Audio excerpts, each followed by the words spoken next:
नमस्कार, स्वागत है आपका कैपिटल टीवी उत्तर प्रदेश में। मैं हूं आपके साथ सोनाली। आजमगढ़ और रामपुर में सपा को बुरी तरह हार का सामना करना पड़ा है, लेकिन इस हार पर अखिलेश यादव लगातार सवाल खड़ा कर रहे हैं, जिस पर कैबिनेट मंत्री अनिल राजभर ने अखिलेश यादव पर हमला बोला है और कहा है कि उनका गुरूर अभी तक नहीं टूटा है। इसके साथ ही उन्होंने अखिलेश को एक नसीहत भी दी है। इस रिपोर्ट में देखिए।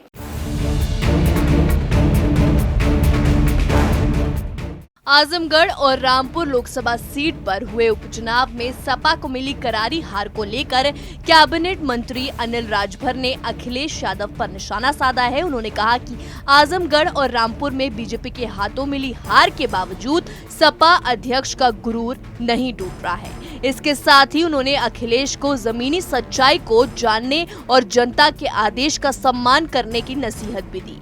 यूपी सरकार में कैबिनेट मंत्री अनिल राजभर बहराइच दौरे पर पहुंचे थे। यहाँ उन्होंने कैसरगंज स्थित एक गौशाला का निरीक्षण किया। इसी दौरान मीडिया से बातचीत करते हुए राजभर ने अखिलेश यादव पर हमला बोला और कहा कि यूपी उपचुनाव में इतनी करारी हार मिलने के बाद भी उनका गुरूर नहीं टूट रहा है। राजभर ने कहा कि विपक्ष को जनार्दन का सम्मान करना चाहिए और जमीन की सच्चाई को समझना चाहिए। गुरूर टूट रहा है न घमंड टूट रहा है।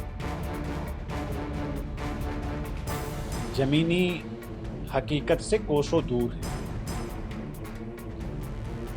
हम लोग यही सुझाव देंगे, जनभावना का आदर करें, जमीन की सच्चाई को जानें, नहीं तो राजनीतिक अस्तित्व भी खत्म हो जाएगा, कुछ बचेगा। यूपी उपचुनाव में बीजेपी को मिली जीत से पार्टी काफी उत्साहित है।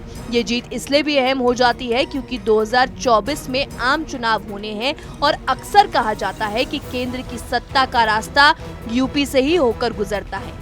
दरअसल अखिलेश यादव ने हार के बाद बीजेपी पर मतगणना में गड़बड़ी करने और उम्मीदवारों का दमन करने के लिए कई बड़े आरोप लगाए थे। आजमगढ़ और रामपुर लोकसभा सीट पर मिली हार को सपा के लिए बड़ा झटका माना जा रहा है, क्योंकि दोनों ही सीटों पर पहले सपा का कब्जा था। ये सीटें अखिलेश यादव और आजम खान के इस्तीफे के बाद खाली हुई थी, लेकिन उपचुनाव में बीजेपी ने सपा के गढ़ में सेंधमारी कर जीत दर्ज की।